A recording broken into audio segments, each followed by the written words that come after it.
Olá pessoal, estou recebendo aqui meu amigo Dr. Herbert Cavalcante, que é anestesista, médico da dor. A gente vai falar um pouco aqui sobre a medicina da dor. Dr. Herbert, como funciona a medicina da dor?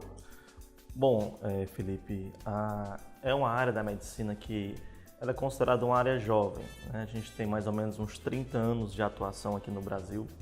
Ela é considerada uma subespecialidade ligada à anestesia, hoje reconhecida tanto pela AMB como pelo CFM como uma área de atuação oficial hoje em dia, onde a gente foca principalmente os pacientes com dor crônica.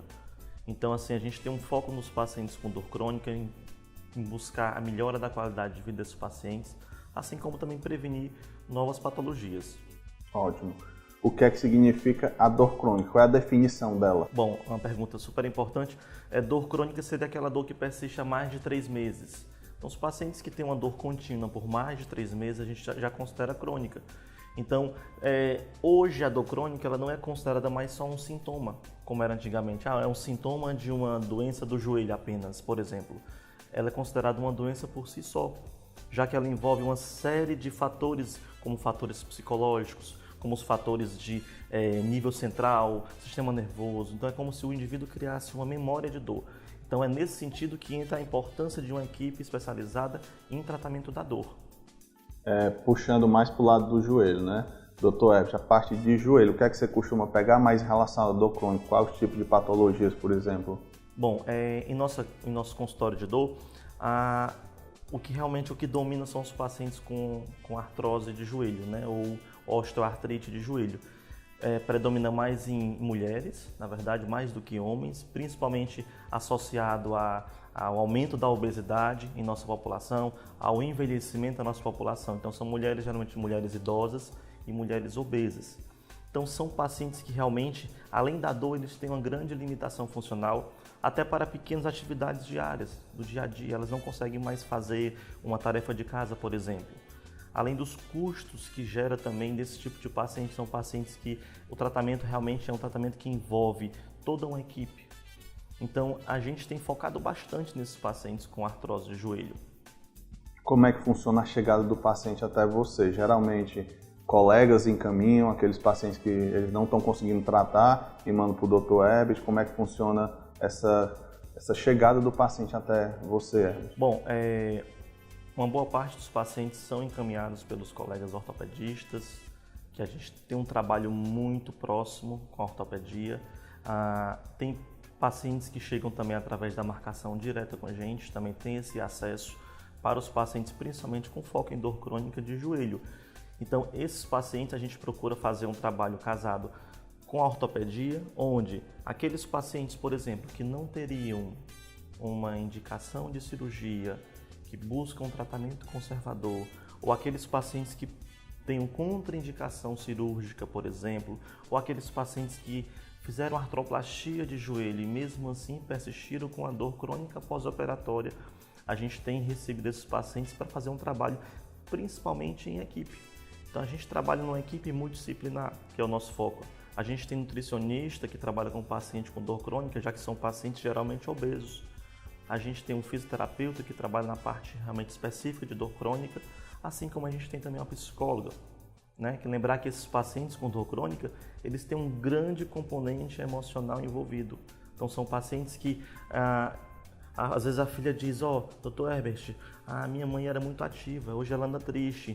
Então, pelo fato, às vezes, da limitação funcional, você tem uma série de transtornos do humor nesses pacientes. Então, o trabalho da psicóloga é importante também. Puxando esse gancho aí, eu particularmente pego muito paciente com fibromialgia, que eu acho que assim, é uma patologia que atrapalha muito o tratamento dos pacientes em si. Tu tem como falar rapidamente o que é essa fibromialgia e como é que você conduz o paciente com fibromialgia? Não é infrequente, Felipe, esses pacientes com artrose de joelho, com dor crônica por artrose de joelho, terem também fibromialgia. Então são pacientes que, porque lembrar que a fibromialgia, um dos grandes gatilhos para o desenvolvimento dela são os fatores emocionais. Então são pacientes que vivem aquele ciclo de dor, transtorno do humor, dor. Então os pacientes fibromialgicos, às vezes, eles têm o quê? Eles enganam você. Por quê? Porque ele tem uma sensibilidade já do corpo dele, os mecanismos dele de defesa contra a dor, eles estão diminuídos em virtude do transtorno do humor. Então não é infrequente eu pegar pacientes com artrose de joelho e dor crônica e fibromialgia. Então mais um motivo de se fazer um trabalho realmente em uma equipe multidisciplinar com esses pacientes. Dr. Herbert, na prática, como é que funciona o tratamento? Tem o tratamento conservador com medicação e realmente tem a parte que você tem que intervir. Explique rapidamente para a gente como é que funciona cada uma delas. Bom, Felipe, aqueles pacientes geralmente a gente vai fazer o passo a passo. Então a gente começa realmente com a terapia conservadora, quando chega o paciente para a gente do colega ortopedista, especialista em joelho, a gente começa um tratamento conservador, onde a gente busca o uso de medicações que trabalham na dor crônica, os chamados neuromoduladores. Então, essas medicações, o que elas fazem? Elas melhoram os mecanismos de controle da dor do corpo do paciente. São pacientes que estão já sensibilizados, que eles são sensíveis à dor. Então, a gente usa medicações neuromoduladoras inicialmente, faz um trabalho em equipe multidisciplinar, como eu comentei anteriormente, terapia física, psicoterapia através da terapia cognitivo-comportamental, que é o TCC, a parte nutricional também. Agora, infelizmente, uma minoria desses pacientes, eles não evoluem de forma satisfatória com o tratamento conservador. Quer seja por não tolerar as medicações, ou às vezes você usou boas medicações, mas o paciente não teve uma boa melhora. Lembrar também que mesmo os pacientes que foram operados, que fizeram artroplastia de joelho, infelizmente eles podem também evoluir com a dor crônica pós-operatória. Lembrar que a dor crônica ela tem um aspecto, uma peculiaridade que mesmo às vezes você, tratando aquela região que foi o joelho, colocou a prótese, mas lá no cérebro do paciente está enraizada aquela informação de dor de muitos anos. Então ele pode continuar com a dor. Então nesses pacientes a gente tem oferecido as técnicas intervencionistas, que são os bloqueios. Então lembrar que o joelho da gente ele tem nervos que recebem informação de dor, chamados nervos geniculares. Então através de imagem a gente vai acessar esses nervos e vai jogar medicações que visam bloquear o sinal de dor que vai para o cérebro.